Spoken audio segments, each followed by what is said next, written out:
Audio Jungle.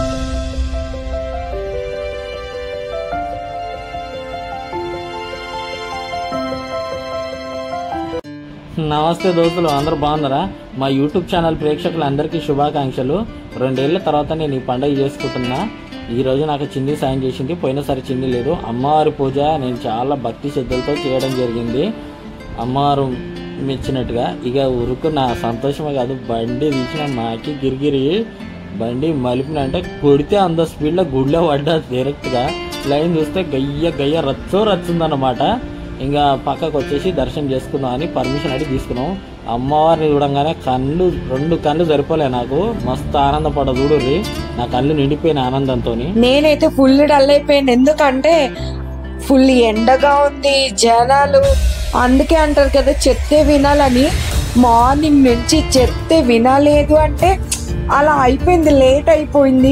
Video record చేయడము, ready అవ్వడం అట్లా ఇంకా అంగడంగడ చూసి కళ్ళు తిరిగినాయని 1/2 లీటర్ మజ తెప్పించి మజ అయిపించిన. మన తెలంగాణ సాంప్రదాయం ప్రకారం చల్ల పడ్డది. ఇక పోరి సారీలో వీడియోస్ చేయక అన్నారు కదా, సో అందుకే ఇలా బుజ్జి బగా రైస్ చికెన్ కర్రీ చేయమన్నారు. చికెన్ కడిగి కర్డ్ అండ్ సాల్ట్ వేసి ఫ్రిడ్జ్ లో పెట్టేసా.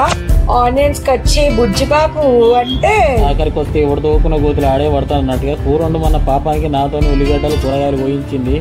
ఇక చూడరు మాకి గిరిగిరి కూర స్టార్ట్. బుజ్జికి బగా రైస్ అంటే చాలా ఇష్టం. ఇది జుజుబీ రెసిపీ అంట నేను, ఎందుకంటే చేసేదాకా తెలీదు నాకు కూడా ఇంత ఈజీ అని. గిన్నెలో ఆయిల్ వేసుకుని మసాలా వేసుకుని బుజ్జి కట్ చేశాడు కదా, ఆనియన్, టమాటా, పచ్చిమిర్చి, క్యారెట్ అవే ఉన్నాయి మా దగ్గర, సో అవే వేసాను అన్నమాట. అయితే ఇవి బాగా ఉడికిన తర్వాత, అంతకు ముందే నేను బాస్మతి రైస్ కడిగి పక్కన పెట్టేశాను. అవి కొంచెం ఉడికిన తర్వాత రైస్ అందులో వేసేసా. అల్లం వెల్లుల్లి పేస్ట్ మర్చిపోయామని చెప్పి తీసుకొచ్చి బుజ్జి వేసిన తర్వాత అయితే పక్కనే ఎందుకు లేట్ అని చెప్పి పక్కనే చికెన్ కర్రీ ప్రిపరేషన్స్ కూడా చేసేసాము. ఎందుకంటే అప్పటికే చాలా లేట్ అయిపోయింది దర్శనానికి అది వెళ్ళేసి. సో అందుకని చెప్పి అదొక పొయ్యి మీద ఇదొక పొయ్యి మీద పెట్టేసా.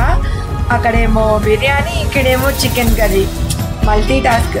నేను ఇక్కడ సీరియస్గా కుకింగ్ చేస్తుంటే ఇక్కడ ఈయన సరసలు చూడండి, అసలు ఏమంటారు ఈయనని.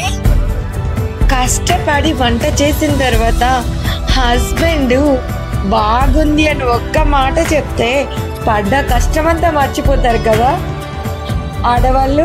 ఏమంటారు గాయ్స్, మీరు కూడా అంతేనా? ఈ వీడియో ఇంతే. వీడియో నచ్చితే లైక్ చేయండి, వీడియో ఎలా ఉందని కామెంట్ చేయండి. Thank you for watching guys.